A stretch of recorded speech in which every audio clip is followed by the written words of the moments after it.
What is modern dating? I'm nearly 30 and I've just come out of a long relationship.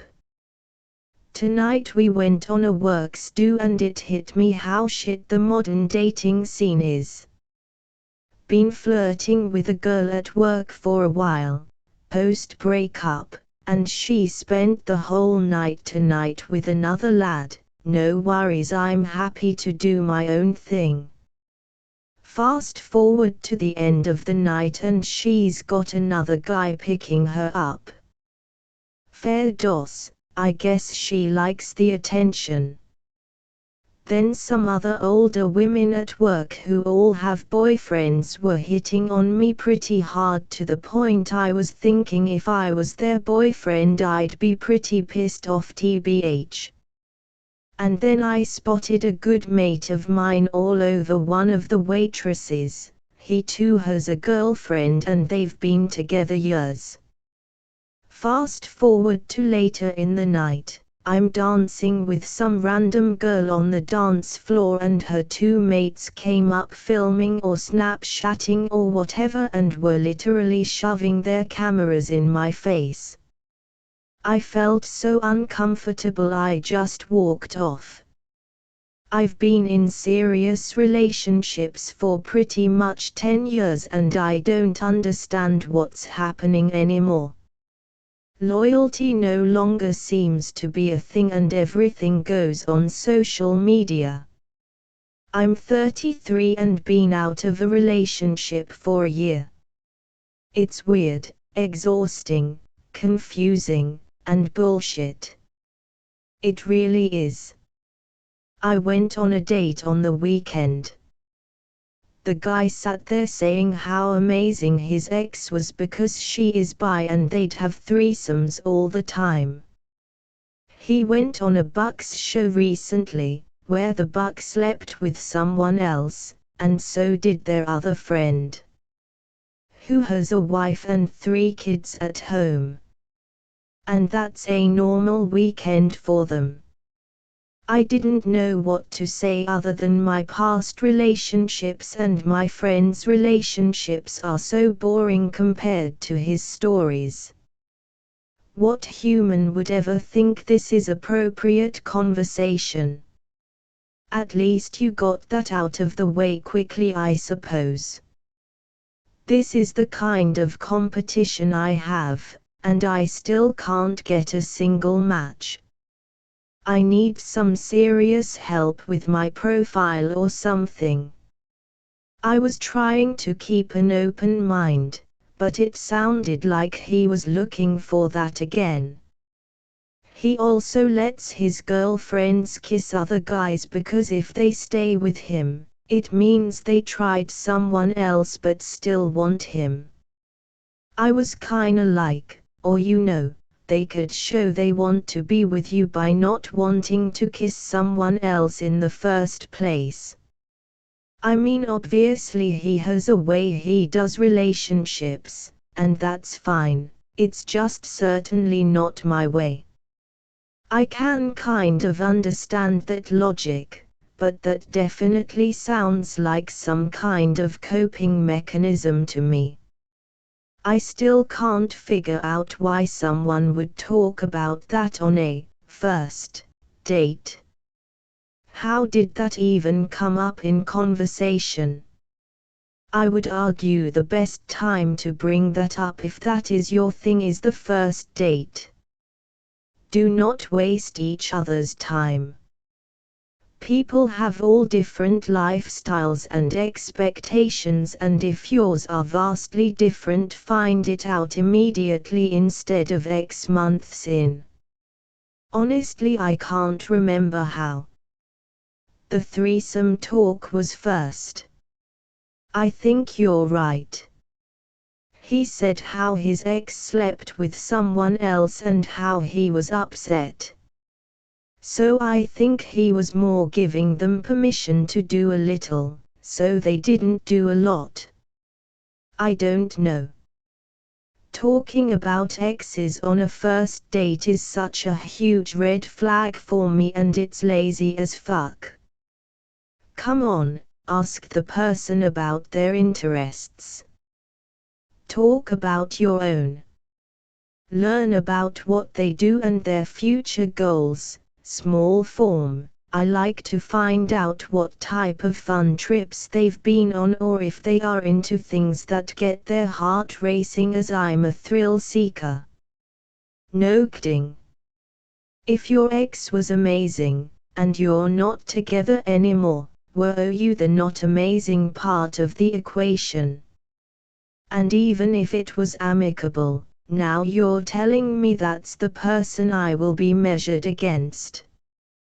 When I was first talking with my current GF, she was complaining about her ex, and I told her that I really want to talk with her, but when she's talking about her ex I have nothing to contribute to the conversation. She understood right away, and the topic didn't come up again until we were much more serious and were sharing more personal aspects of our lives.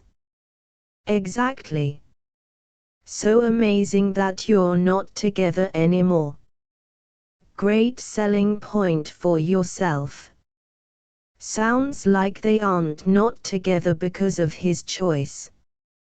I'm 32 and just got out of a relationship. I'm a recovered alcoholic, so no going to bars or clubs either. Seems also like every time I bring it up in online dating there are a lot of alcoholic dads and ex-boyfriends who have built us up a pretty bad reputation. It sucks. That is really sad, and I am sorry to hear that. I am not sober, but my last 3 partners were both sober. Total coincidence. 2 of those individuals I met in person in the wild. My last ex I met on Bumble. I loved it. I am not a huge drinker, and it has actually sort of shaped the way I proceed in dating moving forward, because dating someone who is sober is really fitting for my life. LOL. I know that sounds weird, but I am really turned off by heavy drinkers. I don't even keep alcohol in the house, I just don't buy it. That's how infrequent I drink. Anyway, you will find someone who is aligned with you, and it'll be so right and you'll be so happy. Keep your chin up. For a lot of people that party reasonably hard, there is going to be an added layer of drama to their lives that results from things they do or say when drunk, and with relationships that can end up being some really heavy and possibly disastrous stuff. All it takes is one time of being wasted and doing something dumb to destroy trust, embarrass themselves or others, etc. I had a discussion about direct communication being somewhat off-putting. We concluded that because of the work we do and the type of communication we utilize in our profession greatly molds our expectations around how we expect people to communicate outside of our field. It was really eye-opening. And frankly, a sad realization for me. I thrive on direct, succinct communication. In the world of texting, especially when setting up plans, I expect if someone is agreeing to plans, that they can manage responding in a timely fashion or asking questions towards making plans. It's mind-blowing to me how many people just don't get back to you despite their saying they are interested. It's weird. I feel this from a different source. ADHD has a similar effect for me. I really like it when someone is direct and to the point, because I don't have to guess or worry that I missed something. So ironic you mention this. A lot of my lived experiences lately have me wondering if I do have ADHD, and how it plays into my social interactions and dating. Like wildly. My ex-wife of 9 years had an affair, so a bit after that I was talking to this seemingly lovely lady. We were flirting heaps and she kept asking me to take her out to dinner. Turns out she was engaged. So I gave up and feel like I will die lonely. So depressing. I hate it when married people try to start shit with me. Sometimes I think I'm going crazy, like is it really that hard for people to be happy with one person? That's all I've ever wanted. I think the issue is it takes a lot of work to do that, and it's not necessarily the default, because your genes don't really want you to be happy with one person. Your genes wouldn't proliferate that way. 100%. Learning to control our emotions and our evolutionary drives is the single greatest struggle most of us will ever face. I think it is definitely the necessary first step. Awareness doesn't change the fact that some problems don't have easy solutions, if at all. Oh, for sure.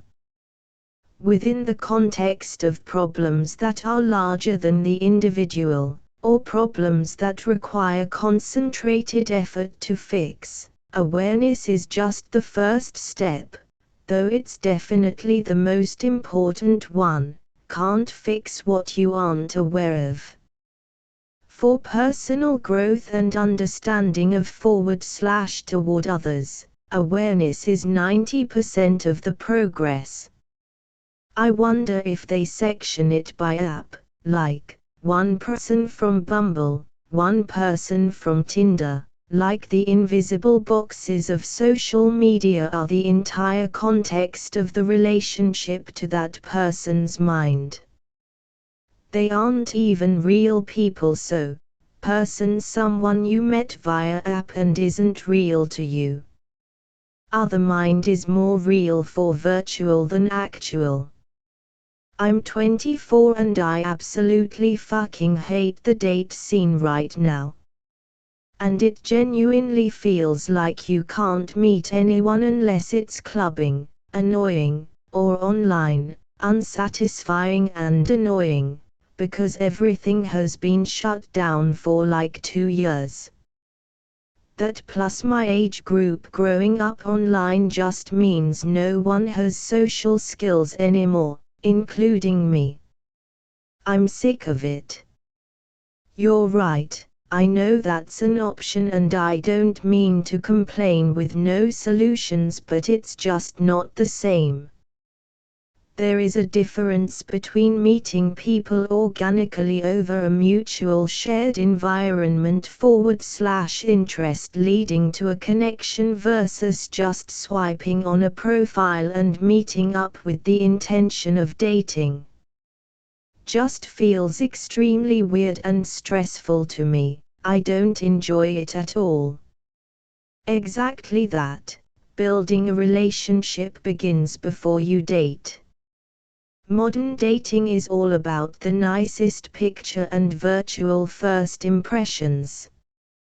But that means nothing if there isn't chemistry when you meet. You may like them as people, friends, acquaintances, but not as a partner. I'm sure I've swiped left on people whom if I met organically I would probably like because of their energy, personality, chemistry. I'm glad I did online dating when the apps were first getting big. Each app was essentially divided up nicely and you knew what the people there wanted. Looking for a quick hookup. Tinder. Looking for a casual date that might get serious. POF. Looking for something serious but might not be ready to dive in right away. OkCupid. Looking for something serious now. eHarmony. I met my now wife on POF right about the time Tinder got really bad about monetization, and the more I hear about those sites the worse it sounds. Back in my day there were a bunch of bots, but you could generally figure them out pretty quick, and that was about as bad as it gets. Now it just seems like a free-for-all without rules or structure. Which, if you're young and just looking for some fun, is fucking awesome. Dive in and have a good time while wearing protection.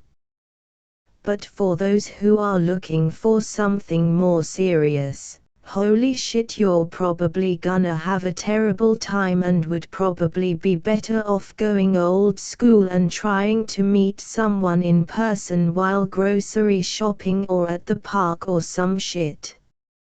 My previous dating happened when I asked a friend out in my group of friends who I have known for 2 years. The other two were a hookup, from apps, then FWB, then a relationship. In all of these experiences, I got to know them casually over Tim without the pressure of dating intention where you want to know if you guys click or not. Or if you like them enough. Waiting to be good friends. You would hear advice such as join clubs, to get to know more people. I never tried this because I think it won't work if I have the intention of joining a hiking club for sake of finding a girl to date. What if it turned to be all guys at the time I join? Or there's 3 girls who are in relationships. Should I leave because I can't achieve my goal? That's why joining clubs should be without any intention besides enjoying the activity. A girl I became friends with over a year of casual talking since we work in the same floor. There was no hidden intentions from talking to her, and once we got comfortable, we started hanging out outside of work. That's how I like making friends / relationships. I also mostly date people from my friends. But I recently graduated and moved countries for grad school, and all my classes are online, so it's like I'm fucked. Not sure how to make even friends right now, to be honest. I also don't really do casual sex, so I don't meet hookups. Essentially that leaves me with online dating for the most part. And even if you try to go without expectations and just meeting them, it just doesn't really work that way, because at the end of the day you're aware you're screening each other for romantic potential. I've met people from student clubs and shared interests before, and I always liked those more, because no one is there to date or even to specifically meet people. You're just there to either work together or have a fun time. And then the people you click with there become your friends, and so on. I don't join this stuff to find people to date. I join them because they are fun, but also they are where I naturally meet people. Taking the specific intention of dating out of it makes it much better IMO. Yap. Same. That is also what I'm saying. But everything is closed or online, so you are left with nothing now. In online relationships, your mind fills in all the blanks with positive information. When you finally meet in person, all the differences between your imagined person and reality are magnified, and are perceived in a negative light. These are terrible date ideas for getting to know someone. Ideal first dates are something casual and low cost that you can both dip from, but with the opportunity to build more. Restaurants and cinemas keep you rooted with someone and there's no good way to leave. Cinemas you can't even talk in. Coffee dates are okay, but grabbing coffee and going for a walk is better. Try to string things along like popping into an art gallery, or a thrift store where you pick each other something to wear or compete to find the best buy. I've had so many that assume I'm just meeting up to fuck, and that's what they want to. It's sad when they reveal they aren't looking for anything else. I mean, I go ahead and follow their lead with the other part anyways. But my point stands. Thanks for watching my channel.